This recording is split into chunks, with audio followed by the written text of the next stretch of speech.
Good day, City Councillors. To start off, I'd like to tell you a bit about myself. I'm an off-reserve citizen of Barren Lands First Nation, was born in Winnipeg, and grew up in the North End where I lived with my father until we moved to Thompson for my grade 8 through grade 12 years.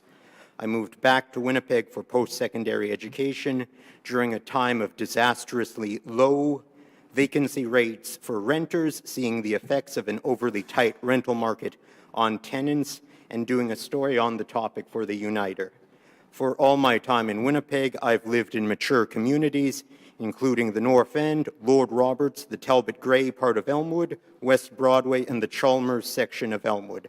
I see the promise and potential of mature communities under a policy agenda that focuses on smarter growth and renewed public and private reinvestment. Informed by this perspective, I urge City Council to end exclusionary zoning in Winnipeg. Exclusionary zoning has been a nightmare for affordability and growing the rental housing stock, and has prevented incremental infill intensification and adaptation to changing needs in mature communities. Exclusionary zoning makes low-density greenfield sprawl, which overextends our infrastructure burden and can result in the clear-cutting of agricultural and forest land on the fringe of the city, the most lucrative path of least resistance for developers who care about maximizing returns. Exclusionary zoning, which enforces single-family homes as the only option in much of the city, doesn't serve many people's needs, particularly multi-generational households.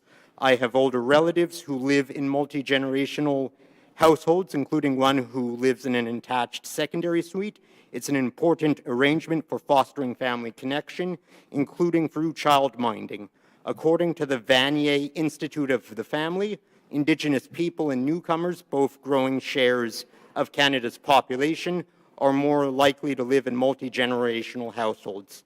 If we do the 3 zoning reforms recommended by the Federal Housing Minister, Sean Fraser, Winnipeg stands a better chance of getting $192 million in Federal Housing Accelerator Fund dollars. The Manitoba Right to Housing Coalition has soundly argued for the need to earmark more of this funding for deeply affordable to those with low incomes, rent-geared to income social housing homes. I would reiterate this request. Winnipeg City Council must, of course, approve the 3 Minister Fraser recommendations to stand a good shot at getting the $192 million in the first place. Some think a plan made in the supposed maritime megapolis of Halifax is just too bold for Winnipeg. I don't think so.